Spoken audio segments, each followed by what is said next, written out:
Hi, I am Mukesh Tiwari. Welcome to my first podcast. आपको पता होगा स्टीव जॉब्स के साथ भी स्टीव वोजनियाक करके उनके एक फ्रेंड थे, बिल गेट्स के साथ भी उनके एक फ्रेंड थे, और सबसे बड़ा गूगल लैरी पेज एंड सर्जी भी उनके फ्रेंड थे।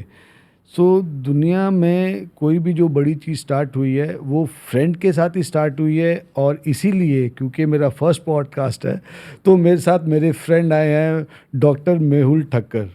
सो थैंक यू मेहुल के I know we are going to go on to do great things, क्योंकि जब एक दोस्त साथ में हो जाता है और एक सच्चा दोस्त साथ में हो जाता है तो we can only conquer the world. So Mehul, welcome to this podcast.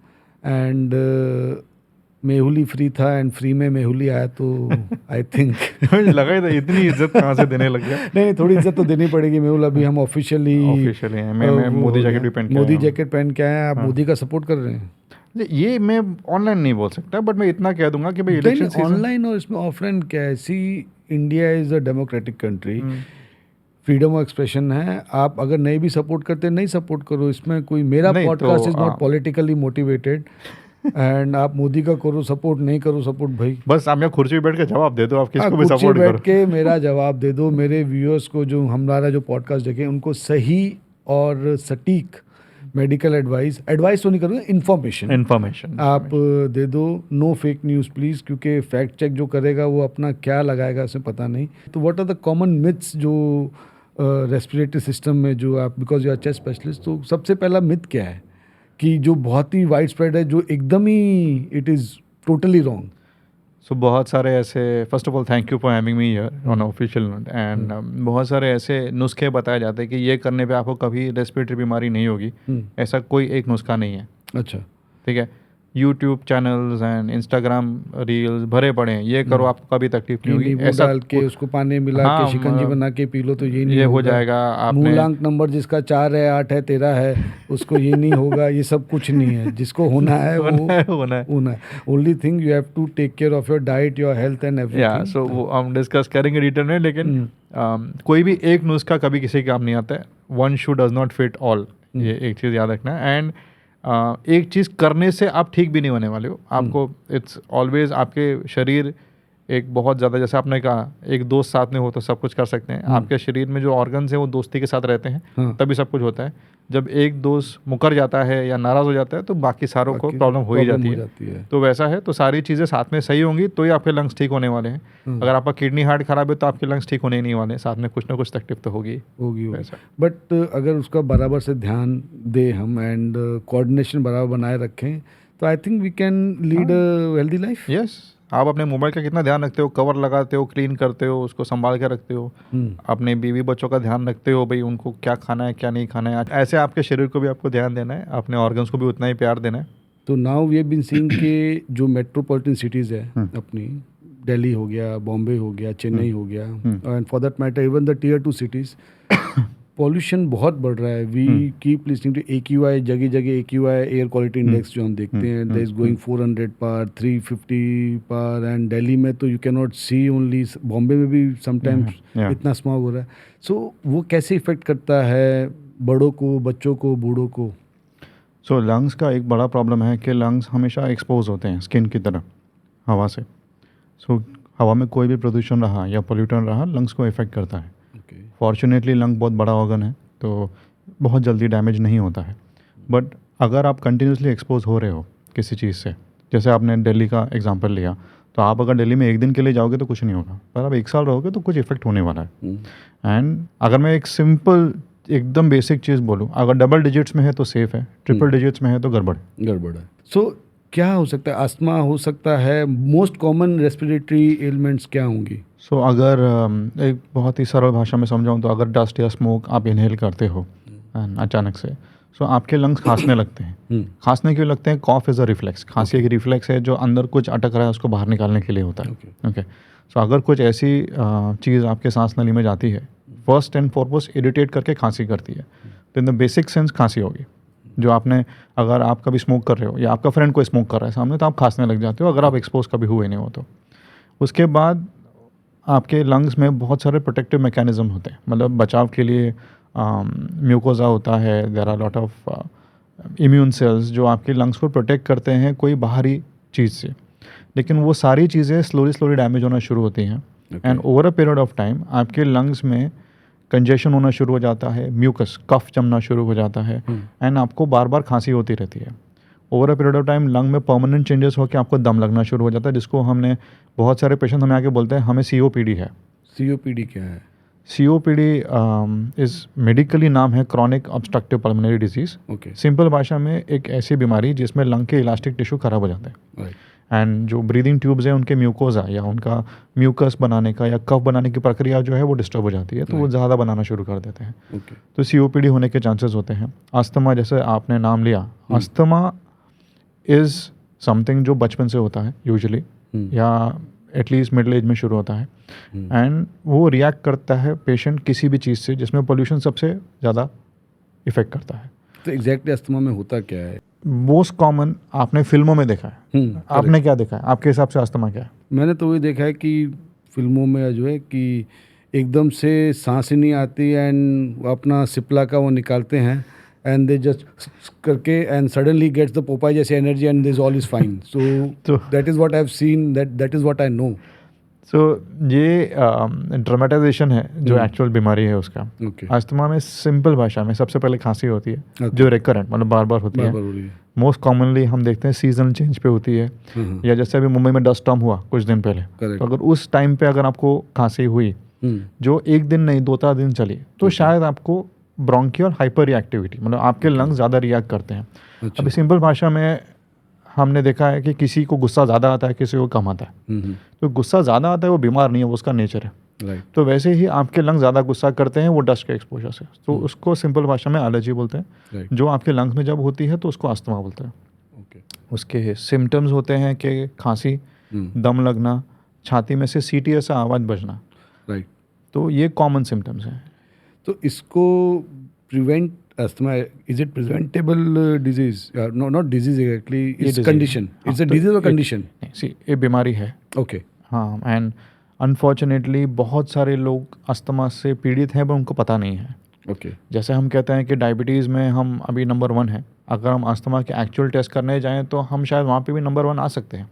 अच्छा। प्रॉब्लम ये है कि अस्थमा को पहचानना मुश्किल है एंड ये फिल्मों के ये पंप और पॉपाई जैसी ताकत स्पिनच खाने पे जो आती है वो मेंटालिटी के वजह से जो बैरियर है या रुकावट है जिसमें कोई बोलना नहीं चाहता कि मुझे अस्थमा है, या डॉक्टर भी डरता है आपको बताने से कि आपको अस्थमा है, क्योंकि एक बार बता दिया तो asthma is it life long के क्योर नहीं हो सकता? नहीं। या ये स्टिग्मा है सोसाइटी में कि इसको अस्थमा है तो ये कमज़ोर है? Is it something like that? So I will not name but there are many cricketers who have asthma, there are many film stars who have asthma.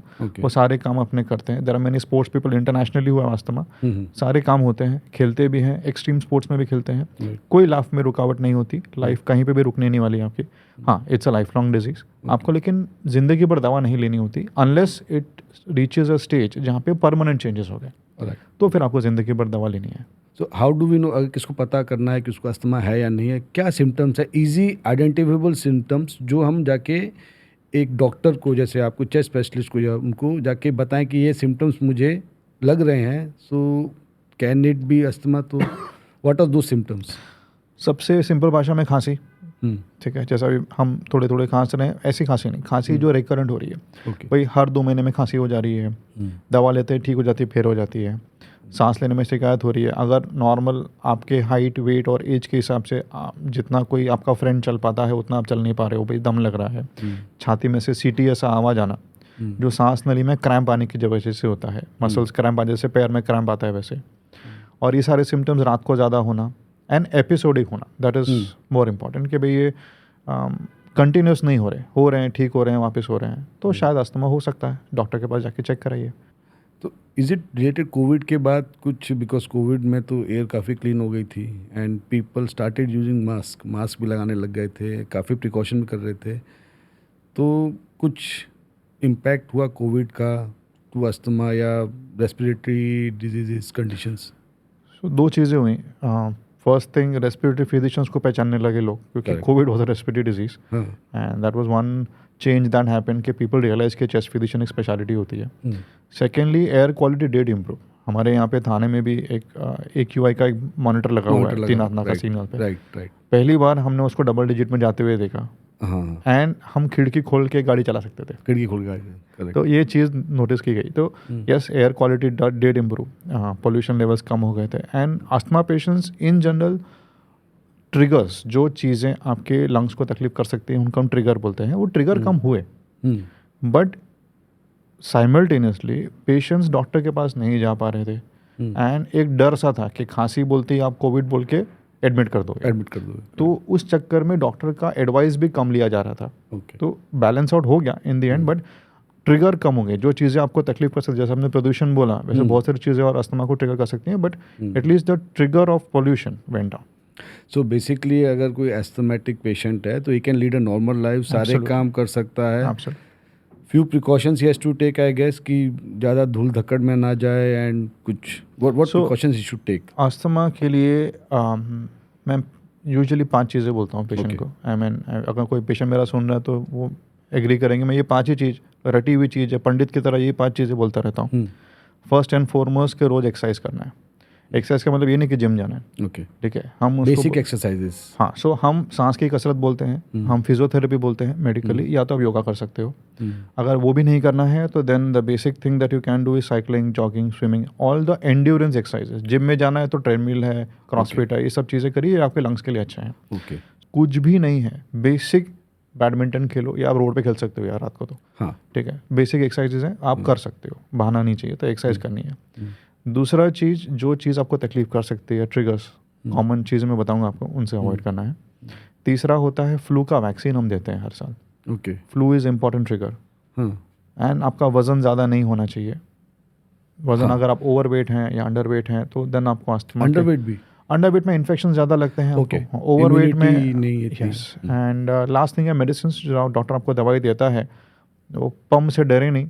In fact pump is the first treatment कोई भी chest physician आपको देगा, क्योंकि pump direct आपके lungs में जाता है और कहीं साइड इफेक्ट नहीं करता है। एंड हम रेगुलर दवा नहीं देने वाले आपको, हम आपको देने वाले जब तक आपको ज़रूरत है।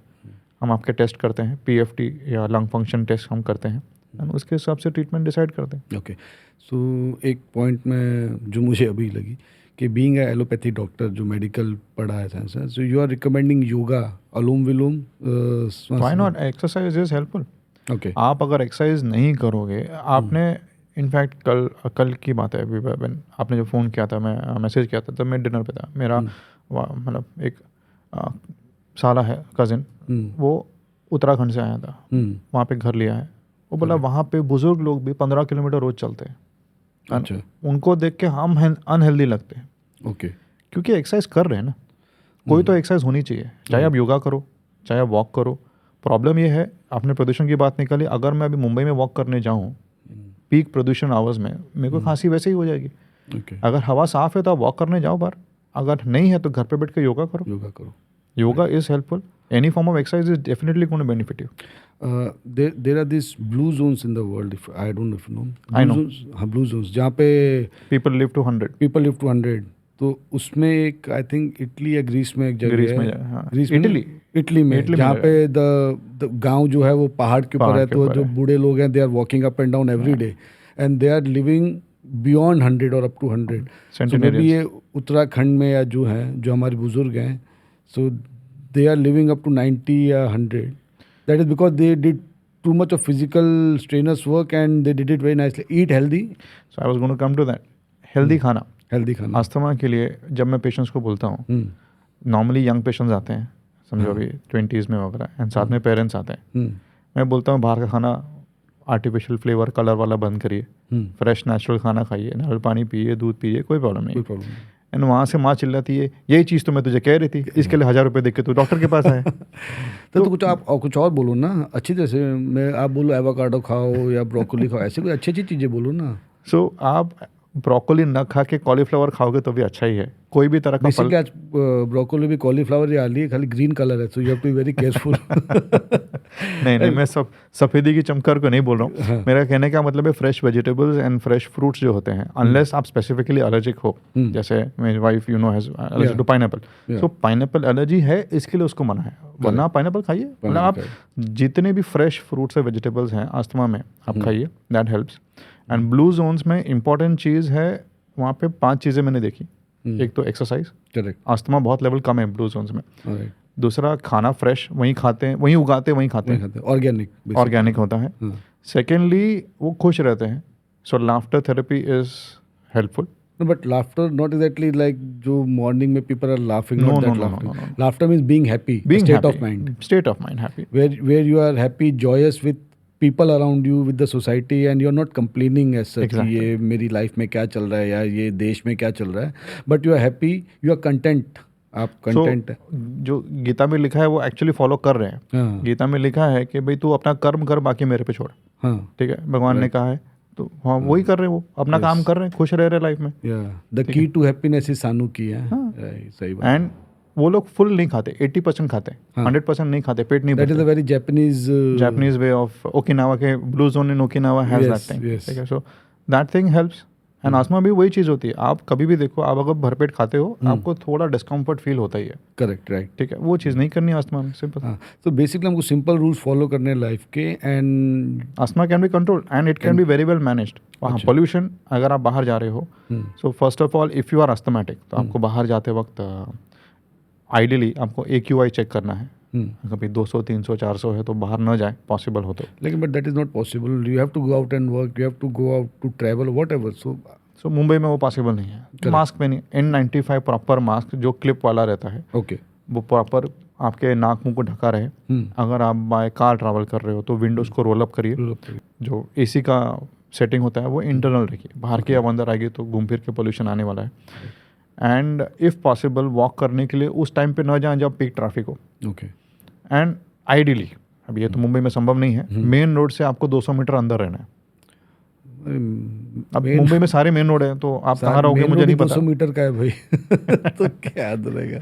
एंड प्लस मुंबई में इतना कंस्ट्रक्शन चालू है, Mumbai is always under construction, कब खत्म होगा। तो ये पार्टिकुलर मैटर्स जो है, ये बिल्डिंग से जो कंस्ट्रक्शन से इतना आ रहा है, that is polluting more than the actual pollutants, I guess. So asthma के लिए अगर आप लिटरेचर पढ़ते हो तो सबसे कॉमन होता है पोलन, सब जगह बोलते हैं पोलन। बैंगलोर से पेशेंट आते हैं, पढ़े लिखे बैंगलोर से लोग आते हैं यहाँ पर, मुंबई शिफ्ट होते हैं IT वाले, बोलते हैं पोलन से एलर्जी है। मैं बोला होगा, बट सबसे ज़्यादा प्रदूषण है। प्रदूषण है इंडिया में 50% asthma cases are because of pollution. But ये जो पढ़े लिखे जो पेशेंट्स आते हैं, I think they are reading from Google only, Google से गूगल में knowledge is western, no western. Indian data अभी हो रहा है, देयर आर पीपल वर्किंग, हम भी पब्लिश करे जा रहे हैं। करेक्ट। मेडिसिन का ये सबसे बड़ा प्रॉब्लम है। मैं उठ के कभी नहीं बोल सकता कि ये चीज़ काम करती है या ये चीज़ आपको घातक है, मुझे प्रूव करना पड़ता है वो चीज़। राइट। तो जब तक मैं प्रूव नहीं करूँगा, मैं तब तक आपको कॉन्फिडेंटली बोल नहीं पाऊंगा। तो पोल्यूशन से सबसे ज़्यादा अस्थमा होता है, ये अभी प्रूव हो रहा है भारत में एटलीस्ट। भारत में TB, ट्यूबरक्लोसिस है ना, राइट। सो वो भी एक मेजर प्रॉब्लम है इंडिया में, and that is completely curable, and but you have to go for the full cycle उसका। And it is a airborne disease, right. Yes. And spitting, जो India में बहुत बुरी आदत है लोगों की कि people are spitting left right and centre, यहाँ थूक रहे हैं, वहाँ थूक रहे हैं, दीवारों पे थूक रहे हैं, उससे बहुत फैलता है ये।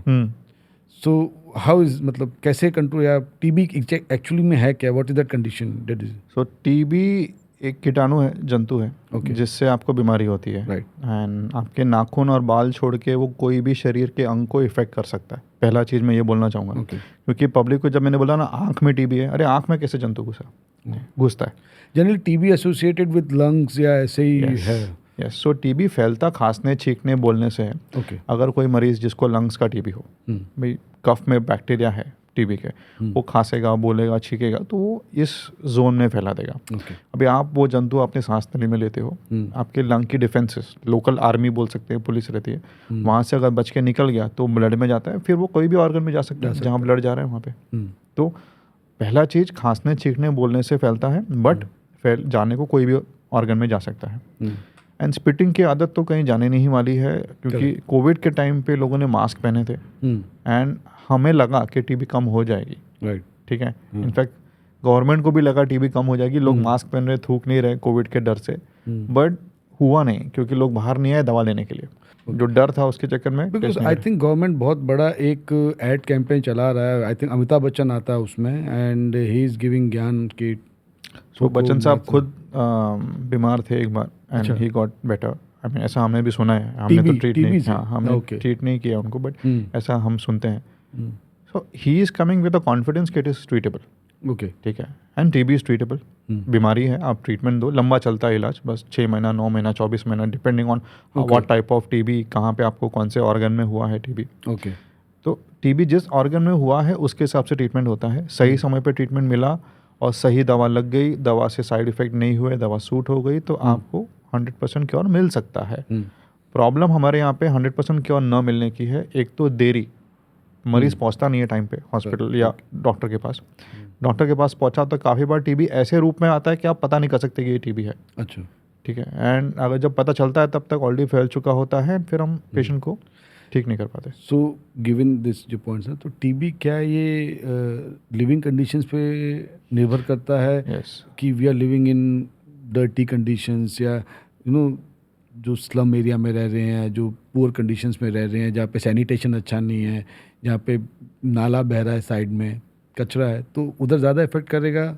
Yes, but not for the reasons you think. मतलब वो रीज़न से नहीं।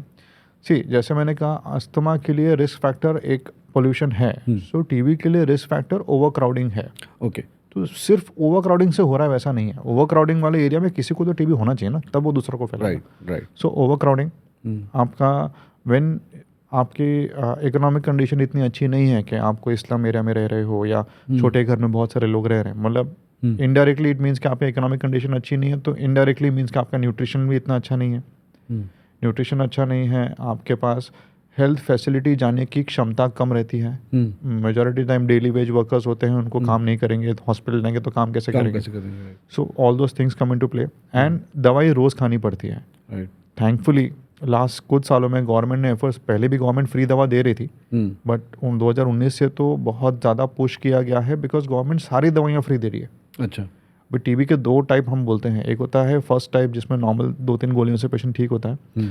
दूसरा टाइप है जो थोड़ा हैवी है, जिसको हम ड्रग रेजिस्टेंट टीबी या MDR टीबी, TDR टीबी, जो आपने पेपर्स में पढ़ा रहेगा, जो हम खराब प्रकार का टीबी बोलते हैं, वो भी ठीक होता है और उसकी दवाइयाँ बहुत महंगी हैं। अभी तो cost have come down, but believe me, जब वो कॉस्ट पहली बार दवाइयाँ बोलते हैं ना डिस्कवर हुई थी, इन्वेंट हुई थी, तो पूरा कोर्स का cost was 18 to 24 lakhs। And government वो फ्री में दे रही है हमको। अच्छा, अभी दे रही है? अभी भी दे रही है, पहले भी दे रही थी, अभी भी दे रही है, लेकिन भरोसा कौन करेगा? ओके। सरकारी दवा पे भरोसा नहीं होता। सरकारी दवा, बट अभी तो होने लग गया शायद, आई थिंक। अभी होने लगा क्योंकि अभी ऑप्शन नहीं है अनफॉर्चुनेटली। अगर मैं किसी को टीबी का दवा लिखूं MDR का, तो आधी दवाइयाँ प्राइवेट में मिलती नहीं है, वो गवर्नमेंट सेंटर से ही मिलती हैं। तो मैं देना भी चाहूँ, चाहे वो मर्सिडीज में भी मेरे सामने आए, उसको जाना तो गवर्नमेंट सेंटर ही पड़ता है, दवा वहीं से मिलेगी। ओके। बट सो जो गवर्नमेंट जो दवा दे रही है, this is irrespective of your social status, की कोई भी, बिकॉज वहीं मिल रही है, वहीं तो मिल रही है, सबको फ्री में है। ये नहीं कि है।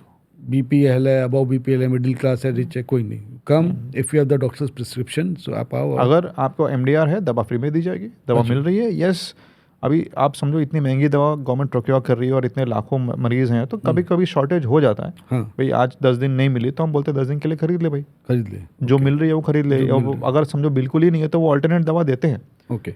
तो हाँ, मतलब गवर्नमेंट सेंटर में भीड़ ज़्यादा होती है, थोड़ा सा गवर्नमेंट हॉस्पिटल का लुक होता है, बट हो जाता है। तो यू थिंक कि ये इसके अवेयरनेस और फैलानी चाहिए? I don't think people know this much कि ये गवर्नमेंट फ्री में दे रही है। फर्स्ट थिंग, अगर अवेयरनेस की बात करें तो टीबी बहुत कॉमन है। ठीक है। अच्छा, इसके सिम्टम्स क्या, मैं पूछना है? तो टीबी बहुत कॉमन है। हाँ, ये आप मर्सिडीज़ में आते हो कि साइकिल पे आते हो, आपको टीबी हो सकती है। ओके। ठीक है। एक इन्फेक्शन है, वो बहुत जल्दी नहीं आता है, बहुत स्लो बीमारी है। ठीक है। तो स्लीपर सेल की तरह आपके शरीर में 20 साल भी रह सकती है, उसके बाद आपकी इम्यूनिटी कम होगी तो आ सकती है। कॉमनली डायबिटीज़ में ज़्यादा होती है, अगर आपको HIV है, आप अल्कोहल ज़्यादा लेते हो, स्मोक करते हो, ये सारे रिस्क फैक्टर्स हो जाते हैं आपके लिए। अभी के टाइम में हमने देखा है improper diet, current generation, improper diet, improper sleep, आपकी इम्यूनिटी इफेक्ट हो गई, आपको बीमारी लग गई। आपके टच में टीबी पेशेंट आया तो आप बस में, ट्रेन में ट्रैवल करते हो मुंबई में, सांस मुश्किल से ले पाते हो, लेकिन टीबी आ जाती है। टीबी आ जाती है। सो खांसी सबसे कॉमन सिम्टम, अगर लंग्स में हो रहा है तो बुखार, वजन न बढ़ना या कम होना, खांसी में खून आना। ओके। ये सारे कॉमन सिम्टम्स हैं टीबी के। अगर आपके पेट में है तो पेट में दर्द है, कभी कॉन्स्टिपेशन, कभी जुलाब हो रहा है। आँख में है तो विजन जा सकती है या विजन कम हो सकती है। ब्रेन में है तो फिट बोलते हैं, आकड़ी आ सकती है। एंड जॉइंट्स में है तो उसके हिसाब से दर्द होगा या आपके चलने में दिक्कत होगी। ये कैसे, नॉर्मल ब्लड टेस्ट से पता चलता है या we have to do some? So TB blood test से कभी पता नहीं चलता। ओके। तो टीबी के लिए जो ऑर्गन जहाँ पे आपको बीमारी हम सस्पेक्ट कर रहे हैं, वहाँ पे इमेजिंग मतलब X-ray, sonography, CT scan, MRI जो भी ज़रूरी है ओके उस ऑर्गन के लिए। एंड अगर लंग्स में है, जो अभी भी मेजॉरिटी 70-80% लंग्स में ही शुरुआत होती है, तो लंग्स में है तो कफ का टेस्ट, बलगम का टेस्ट हम जो बोलते हैं उससे पता चल सकता है। उससे पता चल जाता है। And this is false positives नहीं आते, जैसे कोविड में आए थे फॉल्स आते हैं। पॉजिटिव, इसमें भी आते हैं। आता है एक्सरे में काफ़ी बार हमें पुराने दाग मिलते हैं। सो ओके पुराने दाग मीन्स मीन्स अगर आपको समझो यहाँ पे चोट लग गया बचपन में, टाके मारे डॉक्टर ने, Right. अभी आप हो गए 20 साल के, लेकिन वो चोट का निशान तो चोट का रहता ही निशान है। है। वैसे ही आपको कोई बीमारी होके गई, एक्सरे में काफ़ी बार स्कार रह जाता है, Right. तो वो पुराना है, मतलब कोई तो बीमारी होके गई है, टीबी होके गया है, उसका दाग रह गया है, उस दाग को कुछ कर नहीं सकते एंड उसके लिए दवा भी नहीं देनी होती है। राइट तो false positive in the sense X-ray के हिसाब से वो टीबी के जैसा दिख सकता है, वो टीबी नहीं होगा, तो इसके लिए फॉल्स पॉजिटिव। ओके आजकल हमने देखा है यंगस्टर्स में ना, बिकॉज स्मोकिंग कर दिया ऐसा कि smoking is bad, smoking is fatal. अभी सिगरेट पैकेट्स पे भी लंग कैंसर के, ओरल कैंसर के आने लग गए हैं। So now they have come out with another thing that is e cigarettes, vaping जिसको बोलते हैं। It's a vapour kind of thing and e cigarette, या मैंने जिसमें देखा धुआं है नहीं होता या धुआं आता है, तो बोलते दैट इज लेस डेंजरस और मतलब better than the other evil. Promote तो वैसे ही किया जा रहा है। प्रमोट तो ऐसे किया जा रहा है बिकॉज इंडिया में भी, क्योंकि India is aping, the Indian youth is aping the west. West में I have seen and I have read studies के people are shifting to vaping. And India में भी वो कल्चर अभी मैं देख रहा हूँ, इधर ई सिगरेट्स काफ़ी मिल रही हैं। And I think e cigarettes का कोई रेगुलेशन नहीं है, आप anyone can, because smoking के लिए you have to be 21 to buy smoke cigarettes. Vaping, I think you just get it off the internet. I think I'm not very sure. So, is it really less bad than smoking? क्या वो smoking से बेहतर है कि जिसको smoking छोड़ना है, cigarette छोड़ना है, तो वेपिंग करने लग जाए, ई सिगरेट करने लग जाए? So let me answer it this way. अगर आपको स्मोकिंग छोड़ना है तो आप डॉक्टर की हेल्प लेते हो, राइट ओके, या over the counter nicotine replacement therapy, chewing gum मिलते हैं, पैचेस मिलते हैं, बट वो भी तो निकोटिन होता है उसमें हाँ, थोड़ा सा, राइट? बेसिकली आप शरीर को डीकंडीशन कर रहे हो, राइट सिंपल भाषा में। हाँ सो आपको स्मोकिंग की आदत है, उसमें निकोटिन है, ब्रेन को किक मिलता है, आपको और एक सिगरेट की इच्छा हो जाती है। हमारे कितने फ्रेंड्स भी स्मोकिंग करते थे जो उन्होंने छोड़ दी अभी, हाँ नाम नहीं लूँगा बट उनको पता है।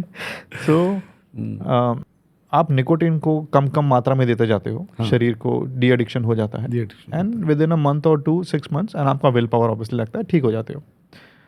सो लोगों ने सोचा यार लोग स्मोक छोड़ देंगे तो क्या होगा, हाँ ठीक है, तो जैसे आपने बोला कॉलीफ्लावर से ब्रोकोली कर दी, हाँ वैसे निकोटिन से मतलब स्मोकिंग से वेपिंग आ गया, वेपिंग आ गया घूम फिर के तो है तो वही चीज़। है तो सिर्फ स्मोकिंग के अंदर जो टार होता है और फॉर्माल्डिहाइड और थोड़े और केमिकल्स, इतना तार जो आपके शरीर को, हाँ ये आप ही ने बोला था क्या मूवी में? नहीं नहीं आवाज़ वैसे लग रहा है। आवाज ऐसा।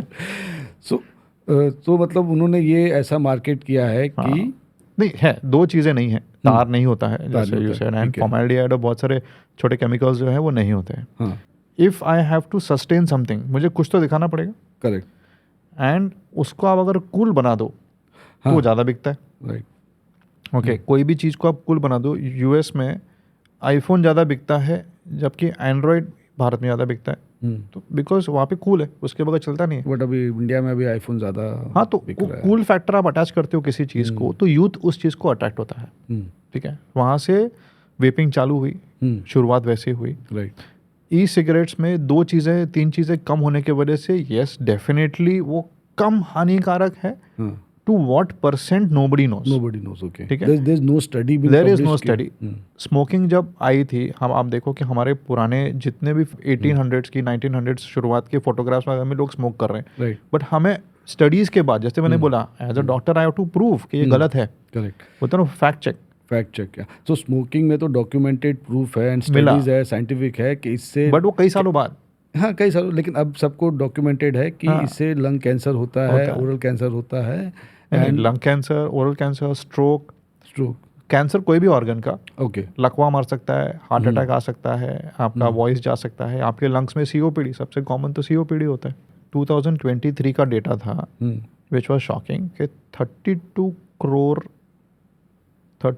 Crore Indians have Indians? tried e-cigarette sometime or the other in the year 2023. Oh, That is a big number. that is a big number, of course. ठीक है, And how many got hanged to it, मतलब attach हो गए वो उससे? कहना वो we मुश्किल don't है, have that it is just a factor.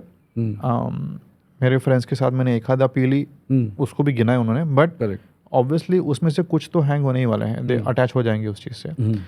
Vaping में होता क्या है, एक लिक्विड को हीट करते हैं, उसमें निकोटिन और फ्लेवर होता है, करेक्ट। अनफ्लेवर्ड भी आते हैं, हुक्का जैसा। हुक्का जैसा। So that has become cool. Mumbai में कितने हुक्का बाज थे जब हम पढ़ते थे, ठीक है, बट तभी निकोटिन नहीं था उसमें, मतलब तभी वो फ्लेवर के लिए जाता था, वो सिर्फ फन, शीशा, ये सब चीज़ें। वो भी तो अगर विदाउट निकोटिन भी अगर आप हुक्का ले रहे हो तो वो भी हार्मफुल है। हार्मफुल है। अगर आपको एलर्जी है, अस्थमा है, तो आप वो धुआं अंदर ले रहे हो, आपको खांसी होने ही वाली है।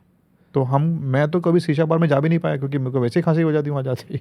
अस्थमा, आपको अस्थमा माइल्ड फॉर्म में है, कोई प्रॉब्लम नहीं होती, लेकिन उससे वेपिंग से कैसे यूथ को एडुकेट किया जाए कि this is equally as bad as smoking?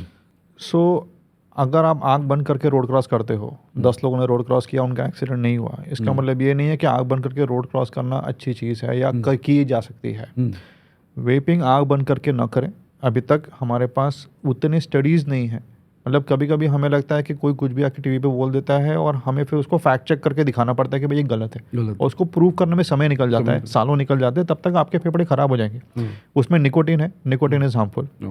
First thing, vaping आपके लंग्स के अंदर धुआं छोड़ रही है, that is harmful. So in short, logically it is a harmful thing for the youth who don't understand medicine. But medicine wise nicotine से अभी studies आ रही हैं, इक्वली हार्मफुल है, कैंसर भी होता है, बट कैंसर के लिए समय लगता है।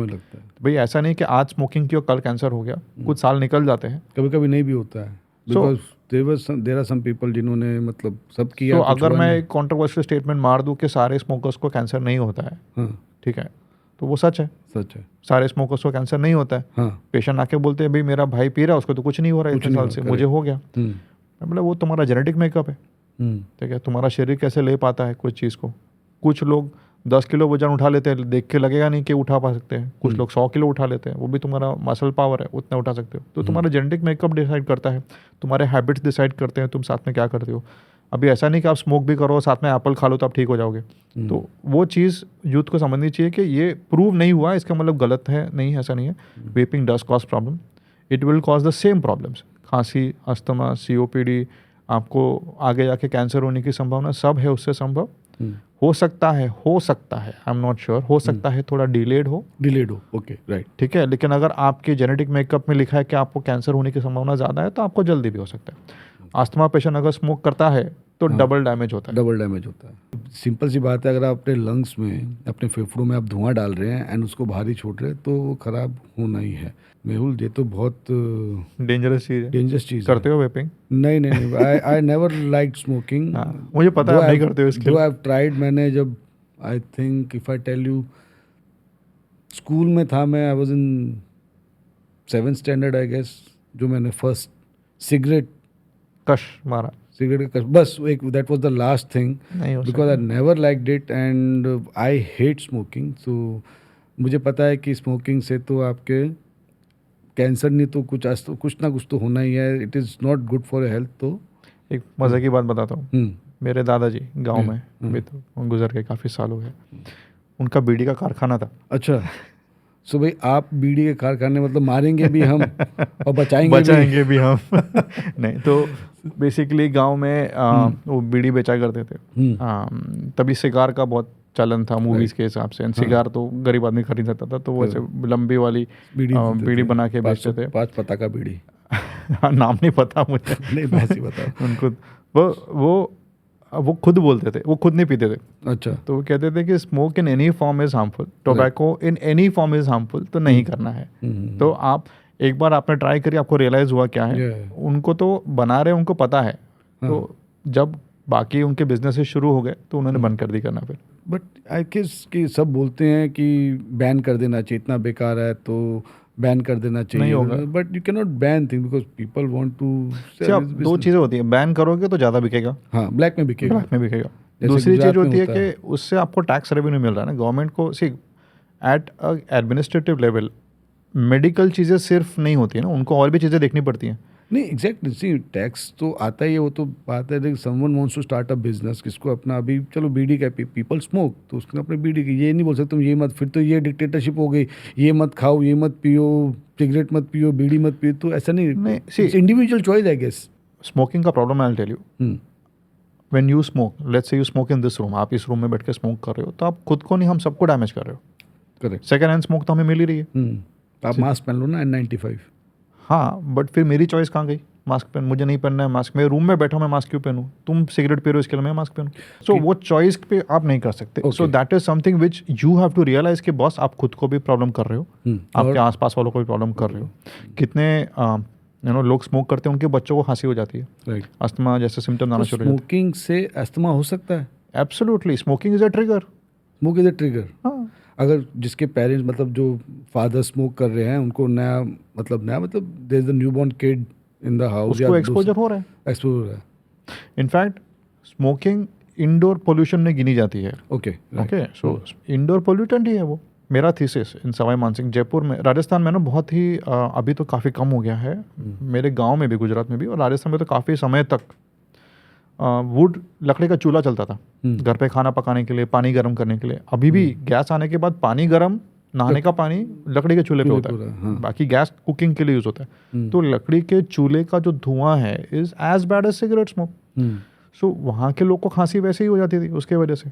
सो वो खांसी आपके स्मोकिंग और आपके वो पानी गर्म करने के चक्कर में सबको खांसी हो रही है. तो you can not call it a choice. मतलब आई थिंक जो now the government is doing this Ujjwala Yojana जो है कि चूल्हे से हटा के transition to the something clean. So कितना it's a very good initiative जो किसने पहले सोचा नहीं है. एब्सोल्युटली. रेस्पिरेटरी वाइज टीबी में जो योजनाएं हो रही हैं और जो गैस लाया जा रहा है चूल्हा बंद करने के पीछे, महाराष्ट्र में भी कुछ गांव में अभी भी चूल्हा जलता है, राइट, लकड़ी का. तो उसके जगह पे गैस पहुंचाना, this is something which is good. Lungs आपके क्लीन हो रहे हैं. उतना मतलब विमेन वर ओनली सबसे ज्यादा वुमेन इफेक्ट हो रहे थे. बच्चे जो घर में रहते हैं, जो खेलते रहते हैं, वो इफेक्ट होते हैं. एंड फिर जो बुजुर्ग रहते हैं, जो बाहर नहीं निकलते, वो इफेक्ट हो जाते हैं. तो उससे भी अभी क्योंकि we are going to cleaner energies, so गांव के जो नॉर्मल कॉमन मैन है उसको काफ़ी फर्क पड़ रहा है अच्छे के लिए, for the betterment of their lifes actually, I guess. Mehul, I have heard this lung cleaning करके, there is something called as lung cleaning. I read somewhere, some magazine or somewhere कि Shahrukh Khan is a chain smoker, heavy smoker. So उसने अपना lung clean करवाए थे. तो what exactly is lung cleaning? I think ये प्रश्न शाहरुख जी ज़्यादा अच्छे से रिप्लाई कर सकते हैं, कहाँ पे जाके क्लीन कराते हैं. होपफुली आए एक दिन मेरे पॉडकास्ट पे. हाँ आएंगे, शाहरुख जी आएंगे तो हम वहाँ पे खड़े रहेंगे लेने के लिए फ़ोटो और सेल्फी.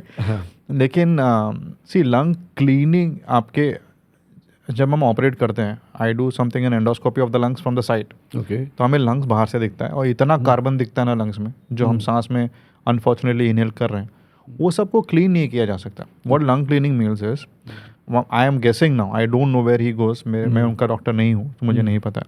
बट आप समझो, जैसे हमने बोला कि हमारे जो फ्रेंड है निखिल, वो एक ये बनाना चाहते हैं फॉरेस्ट. तो आप ऐसी जगह पर जाते हो तो व्हाट इज़ द इंटेंशन? आप स्वच्छ हवा में हो, स्वच्छ खाना खा रहे हो, स्ट्रेस फ्री हो. तो ऐसी कोई जगह पे आप गए भाई 15 दिन, महीना भर, एंड फिल्म स्टार्स के पास दे कैन अफोर्ड कि they can go away for 2 months. So I am sure ऐसी कोई जगह पे गए होंगे, या ऐसा कुछ जगह पे गए होंगे जहाँ पे अच्छा खाना मिल रहा है, मे बी अच्छी एक्सरसाइजेज हो रही हैं, weather is good, the environment is healthy and stress free. I am sure उनको स्ट्रेसेस होते होंगे, बट उस 2 महीने के लिए वो बिना काम के स्ट्रेस के जा सकते हैं. आप और मैं काम छोड़ के 2 महीने कहीं जा नहीं सकते. So basically lung cleaning is you go to a more better environment, nature. So I have tried that. Pollution कम हो, and you eat healthy food, you eat organic food, आप स्ट्रेस नहीं लेते हो, आप थोड़ी एक्सरसाइज करते हो, and you try to reset your system for a month और 2, whatever. So I have tried that. अच्छा, you have tried that. Karla में एक संतुलन नाम का जगह है, Shri Balaji Tambe. Karla is near Lonavala. Okay. Normally आप वहाँ पे 1 महीने का पैकेज या 2 महीने का पैकेज लेते हो. मैं 2 दिन के लिए गया ट्रायल देने के लिए. So what I realise there, what they were doing, सुबह एक तो 5 बजे उठा देते हैं, ठीक है, उठा के फिर योगा कराते हैं, उसके बाद ही चाय या नाश्ता मिलता है, and the diet they give as per your profile. मुझे कोई बीमारी नहीं थी तो मुझे सब अलाउड था खाना, बट जो लोग आते हैं वहाँ पे उनकी बीमारियों के हिसाब से डाइट प्लान होता है. Right. And that too organic, जो वहीं पे उगा रहे हैं वहीं पे खा रहे हैं. ओके. सो ऑर्गेनिक खाना आ रहा है, हवा एकदम प्योर, मतलब यू कैन फील, मेरे लंग्स बोलने लगे ये कहाँ आ गया भाई, ऑक्सीजन कहाँ से आ गई करके, वैसे है ना, वैसा. एंड वहाँ पे मोबाइल का नेटवर्क नहीं, तो आप कुछ देख नहीं सकते। आप डिस्ट्रैक्शंस या तो मेडिटेट करो, वहाँ पे मेडिटेशन चलता था, मसाजेस चलते थे, आयुर्वेदिक मसाजेस हुआ करते थे। एंड आप वॉक पे जाओ, वहाँ पे वॉक करो पूरा दिन, किताब पढ़ो। मैं बुक पहली बार बिना मेडिकल की किताब पढ़ी मैंने वहाँ पे। ठीक है, नॉवल लेके गया था भाई, 2-3 चीज़ें पढ़ी, चलो कुछ पढ़ते हैं करके, तो वो सब चीज़ें करी थी एंड इट डिड हेल्प। 2 दिन में भी ऐसा फ़र्क लगा, you feel fresh. So I am sure वो जो भी करते रहेंगे लंग क्लीनिंग वैसी जगह पे जाके। So basically, you just have to go to a place where the air is clean, where the food is organic, where there are less stress levels, and where you are generally happy. आपका mobile छोड़ दो, आधा stress उधर mobile खत्म हो छोड़ दो, जाएगा। आधा स्ट्रेस तो वहीं चला जाएगा।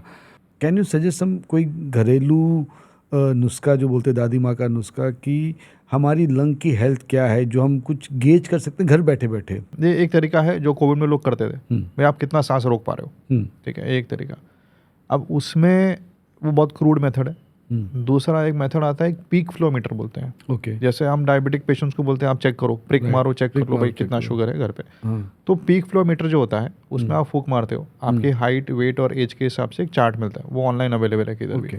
उसमें नंबर होते हैं। आपने कभी देखा मॉल में जाके आप हथौड़ा मारते हो, कितना ऊपर जाता है, वैसा वैसे इसमें फूक मार के आप चेक करते हो कितना गया। कितना फूक मारना उसमें? आप 2-3 एफर्ट मारो, मतलब ऐसे आपने लंबा सांस ली, एक झटके में कितना गया। Okay okay, so for your height, you are more height than me, so आपकी हाइट के लिए रफली your age would be around 450-500 would be an average. For the record my height is 181 centimetres, about 6 500 के आसपास आपका आना चाहिए रफली। ओके ओके, उसमें अगर आपका वो आप चार्ट से देख सकते हो, आपकी height, Indian male, Indian female, उसके हिसाब से आपको मिल जाता है चार्ट। बच्चा है भाई तो उसके हाइट के हिसाब से मिलता है। ये इजीली अवेलेबल है, इजीली ऑनलाइन आप सर्च करो peak floor meter, peak PEAK flow meter, peak flow meter online available है, उसका चार्ट भी साथ में मिल जाता है ऑनलाइन। आपको बस फूक मारना है, आपको 2-3 बार लेके एक बेस्ट एफर्ट चेक कर लेना है कितना बेस्ट एफर्ट है, आपको नोट डाउन करना है आपका जो वैल्यू एक्सपेक्टेड है एज पर द चार्ट, उसका 80% के ऊपर है तो आप ठीक हो, आप ठीक हो। हाँ, तो एक बार चेक। दूसरा गेज करने का तरीका है आपका day to day activity level. आप अगर लिफ्ट बंद है, आप 2-3 माला चढ़ सकते हो, 3 माला चढ़ पा रहे हो तो ठीक है, अगर आपको घुटने में प्रॉब्लम नहीं है तो आप चढ़ सकते हो। डेली आप वॉक कर पा रहे हो 3 से 4 किलोमीटर अपनी स्पीड पे नॉर्मल, वो भी आपके लिए ठीक है। अगर आप हाफ नहीं हो वॉक करते करते तो आपको हाफ नहीं लग रही, आपको खांसी नहीं आ रही, काफ़ी बार का एक्सरसाइज करते हो खांसी आ जाती है, that is called exercise induce asthma, तो वो भी एक प्रॉब्लम है। पॉइंट ये है कि आप एक्सरसाइज कर पा रहे हो, आप अपने डे टू डे एक्टिविटीज में प्रॉब्लम नहीं हो रही है। रेलवे का ब्रिज सबसे इंपॉर्टेंट, मुंबई में सिंपल पूछना है तो रेलवे का ब्रिज चढ़ सकता है भाई, ठीक है, मतलब बड़ा प्रॉब्लम नहीं है, ज़्यादा प्रॉब्लम नहीं है। मैनेज कर रेलवे का ब्रिज मतलब उतनी जो सीढ़ियाँ हैं वो काफ़ी ज़्यादा सीढ़ियाँ, 2 माला जितने सीढ़ियाँ, 2 माला चढ़ पा रहे हो, कोई प्रॉब्लम 2 माला चढ़ पा रहे, that is a very rough, ये सब रफ एस्टिमेट जो आपको कोई टेस्ट नहीं करना है, आप जाके बस खुद ही कर सकते हो ये सब चीज़। हाँ, कि आप 2 माला आप सीढ़ी चढ़ पा रहे हो without taking a break, without feeling breathless, without feeling breathless, तो यू आर मोर और less healthy in the terms of lung की हेल्थ के। आप बाद में जाके आप चेकअप कराओ फिर भी, बट एटलीस्ट बेसिक आप घर पे चेक करना चाहते हो बिना कोई टेस्ट के, बिना पैसा खर्च किए, तो ये बेसिक चीज़ है। बेसिक है। सो मेहुल, आप बात कर रहे थे फ्लू वैक्सीनेशन की। सो मुझे लगता है कि इंडिया में तो पहले कभी फ्लू वैक्सीनेशन हुआ नहीं। My brother is in America, तो वो बोलते हैं every year they take flu shots, जो बोलते हैं फ्लू शॉट बोलते हैं वहाँ पे। बट इंडिया में जो बच्चों की वैक्सीनेशन होती है उसके बाद हमने कहीं बुखार के लिए तो नहीं लिया वैक्सीन, अभी ज़रूरी है?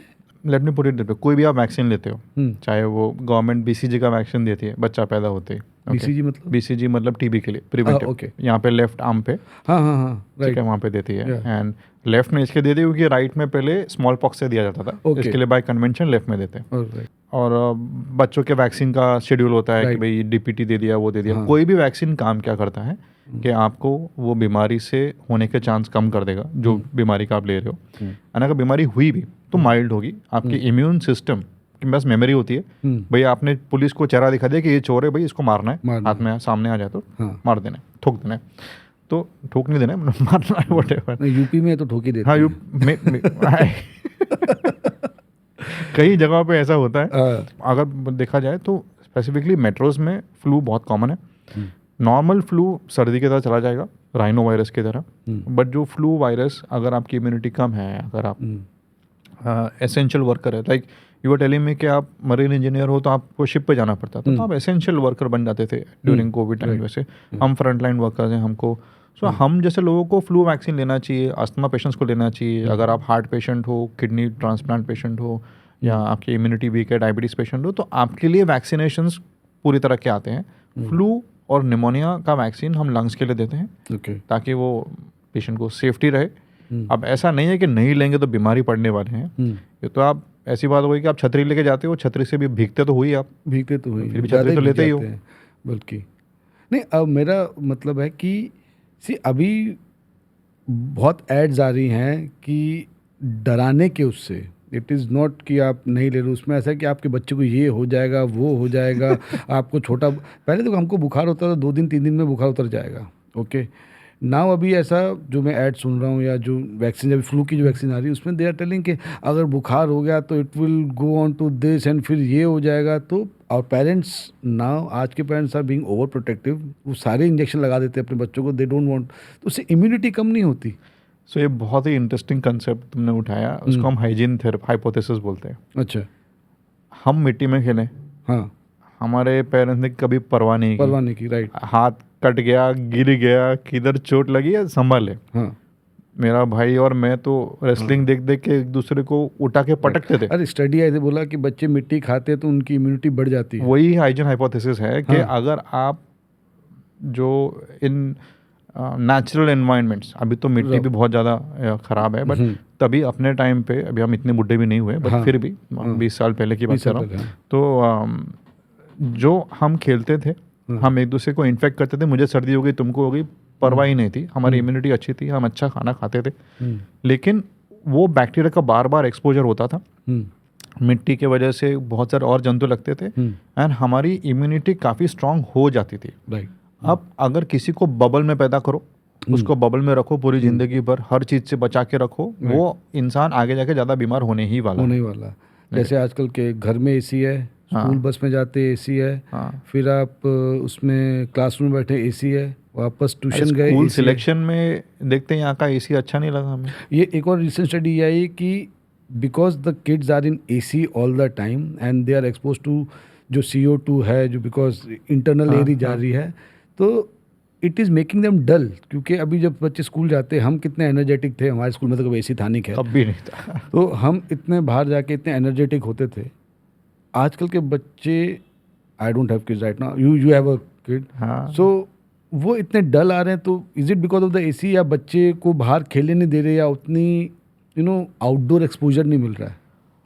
आप अगर फिजिकली एक्टिव हो, आप 4थे माले पे रहते हो, आप 4 माला रोज चढ़ के जाते हो, तो आपकी एक्टिविटी लेवल अच्छी है, आपको प्रॉब्लम नहीं होगी, आगे चलना फिरना हो तो कोई प्रॉब्लम नहीं होगी। अगर वो बच्चा हमेशा लिफ्ट लेता है, बस में या स्कूल बस या गाड़ी में ट्रैवल करता है, कहीं पे फिजिकल एक्टिविटी करता नहीं है, सिर्फ स्कूल में जो PT पीरियड होता है हफ्ते में 2 बार उसमें खेलता है, ठीक है, एंड सो कॉल्ड कॉलेज की या स्कूल की टीम में है, बट वो टीम प्रैक्टिस सिर्फ हफ्ते में 2 बार होती है, तो उसके फिजिकल लेवल्स कम ही होने वाले हैं, एनर्जी लेवल्स कम होने वाले हैं, ठीक है।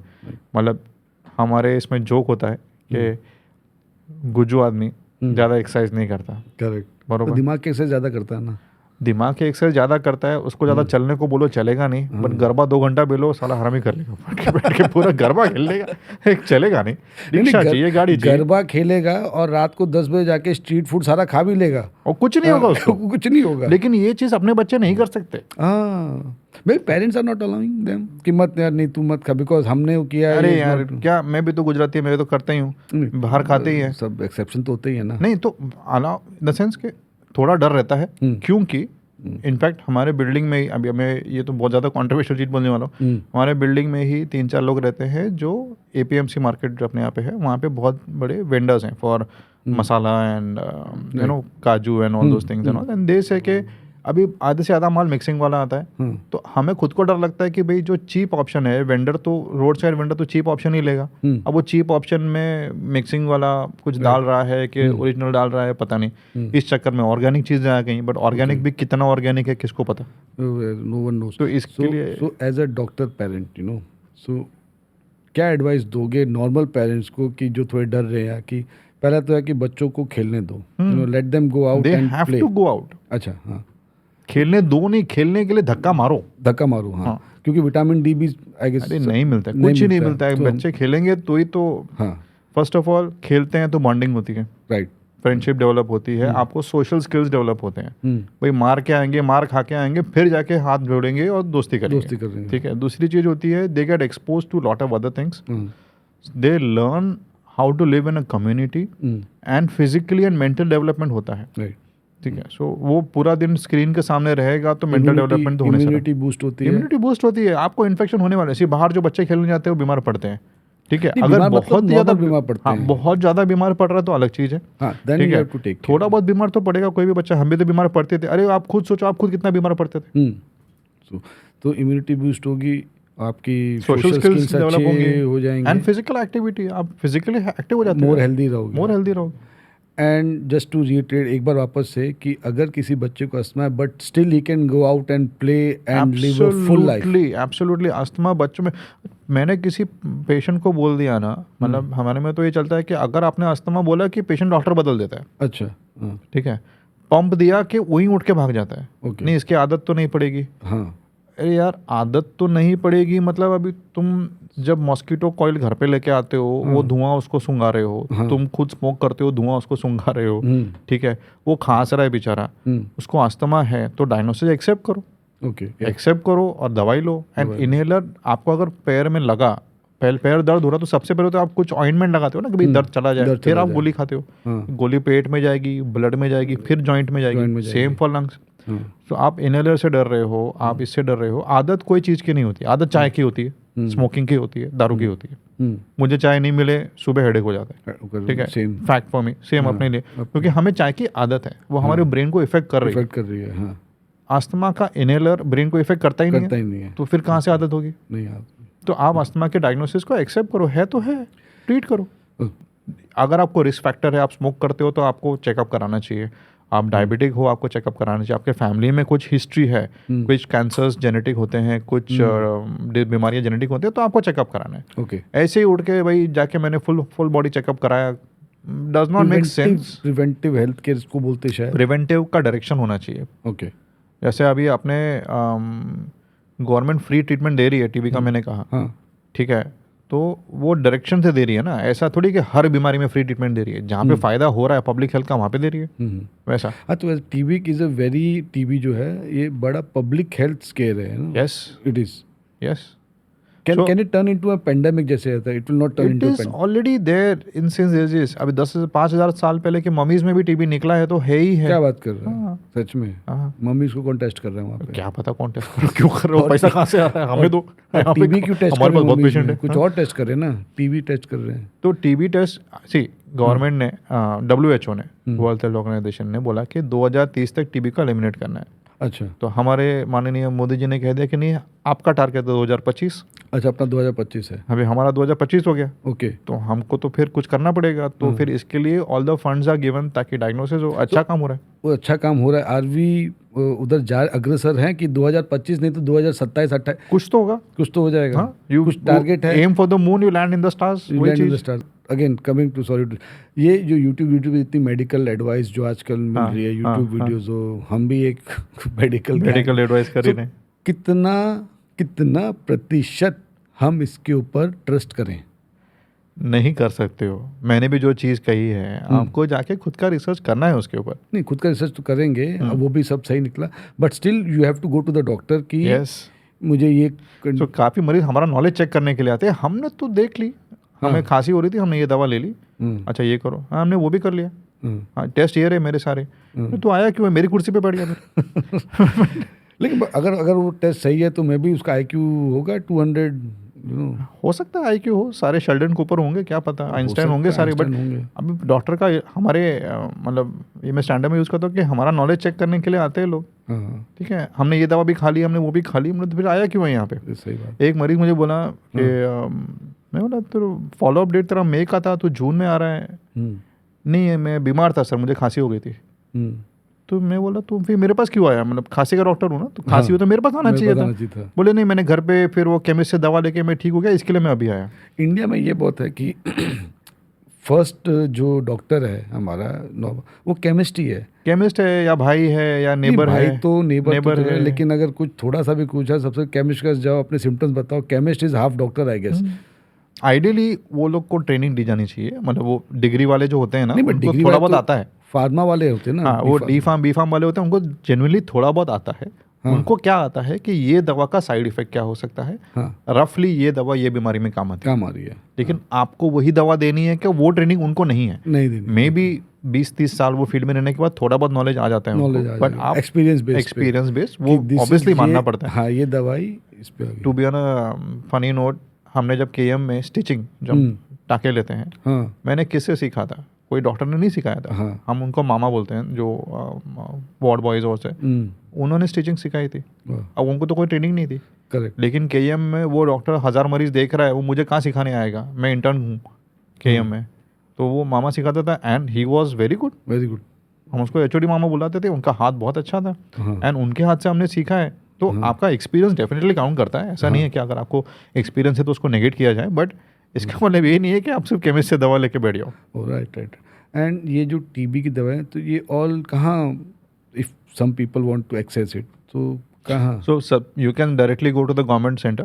ओके, मुंबई में एटलीस्ट गवर्नमेंट ने एक पब्लिक प्राइवेट नेटवर्क बना के रखा है। ओके। जैसे अभी मैं प्राइवेट डॉक्टर हूँ, हाँ। तो पेशेंट मेरे पास आया, मुझे पता चला इसको टीबी है, दवा फ्री में देनी है, तो मैं उनको गवर्नमेंट सेंटर के साथ जो उनके एरिया के लिंक्ड अप सेंटर्स होते हैं, कि ये एरिया का, जैसे ये एरिया का कॉर्पोरेटर ये है, तो ये एरिया का हॉस्पिटल ये है, यहाँ पे जाओ, आपको रजिस्टर करेंगे, दवा मिलेगी, दवा से कोई दिक्कत हुई आप मेरे पास आ जाओ, मैं मैनेज कर लूंगा side effect.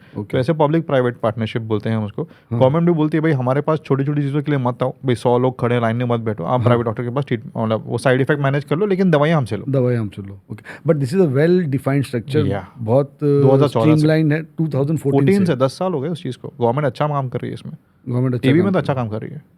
Any personal anecdote, जो पेशेंट स्टोरीज जो आपने इतने हमने बातें की, कोई अच्छी या एनी एक्सपीरियंसेस जो आप रिमेंबर करते हैं अभी भी? मुझे याद है एक पोस्ट ट्रांसप्लांट पेशेंट था, ट्रांसप्लांट किडनी का हो गया था एंड फिर वो लंग्स में से ब्लीड कर रहा था एंड वो क्लॉट फंस गया। अभी सांस नली में अपनी है इतनी सी, उसमें अगर क्लॉट फंस गया है, उसको निकाला 1.5-2 घंटे लगे, मुझे वेंटिलेटर पे पेशेंट है, उसको क्लॉट निकालना पड़ा। वहाँ पे जैसे मैंने मतलब उनको पता चला कि मैं क्लॉट निकालने के लिए आईसीयू में एंट्री कर रहा हूँ, पेरेंट्स गिर पड़े पैर पे एंड ऑब्वियसली मेरे से उम्र में बड़े थे एंड बहुत ही एक हमको भी फील होता है यार कि हमारे पे भी स्ट्रेस आ गया, रहे हम क्या करने जा रहे हैं अभी, यू नो, वैसा बचेगा या नहीं बचेगा। एंड वो माँ बाहर बैठ के सिर्फ महामृत्युंजय मंत्र जाप रही है एंड वहाँ पे हम कर रहे हैं, क्लॉट निकाल दिए, ब्लीडिंग रोकने की सारी जो मेडिसिन थी दे दी। मैंने बोला अभी आंटी इससे ज़्यादा तो अभी हम कुछ कर नहीं सकते, अभी जो होना है, जो हम कर सकते थे हमने कर दिया, इतना हम कर सकते थे, अभी जो भी है वो ऊपर वाला बचाएगा। अभी जो बाकी आप प्रे कर रहे हो, आप प्रे करते रहो, हम भी प्रे करेंगे। फेथ काम आती है इसमें, फेथ काम आती है एंड वो ठीक हुआ। ठीक हो गया। एक और 23 ईयर ओल्ड लड़का था जिसको सांस लेने में नीचे की तरफ ट्यूमर, कैंसर ही था एंड कोई सर्जन हाथ नहीं लगा रहा था क्योंकि ऑपरेट कर नहीं सकते उसको, तो हम एंडोस्कोपिक सर्जरी करते हैं। Right, endoscopy just for the दूरबीन से सांस नली में डाके उससे वो ट्यूमर को निकाला ताकि वो रास्ता खुले, ताकि सर्जन जाके ऑपरेट कर सके। End of the day operate तो करना ही है, बट सांस ही नहीं जाएगी तो ऑपरेट कैसे करेगा? ओके, अगर आपको कोई बाईपास होना है तो आपको वेंटिलेटर पर डालना पड़ता है ये खोलने के लिए, आप वैसे तो खोलने दोगे नहीं ये चीज़, है ना, चिल्ला पटोगे। तो वेंटिलेटर पे डाल नहीं सकते थे एंड पूरी फैमिली थी। It was a difficult surgery for us. I mean, it was a surgery, endoscopic surgery I did.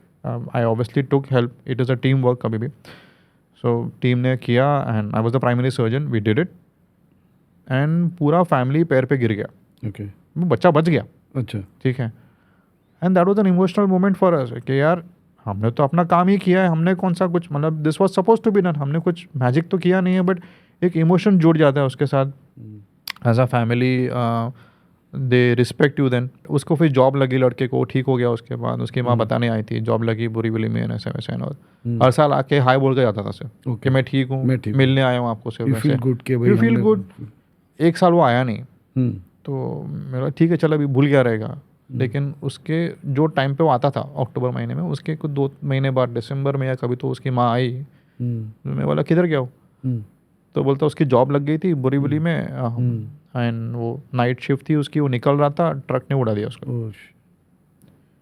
And बोले वो इतनी बड़ी बीमारी से बचा और एक्सीडेंट में मरा। बट उसकी माँ बताने के लिए आई कि मैं बोला मतलब I had to thank her कि आपने आके मुझे बताया ये ग्रीफ के मोमेंट में भी आप मेरे पास आए, मुझे बताया कि शी वाज लाइक कि नहीं आपने इतनी बड़ी बीमारी से बाहर निकाली, उसको 4 साल और मिले जीने को। मेरे लिए तो मेरा बच्चा 19 साल से 23 साल का हो गया, मेरे लिए तो वही बहुत बड़ी बात थी।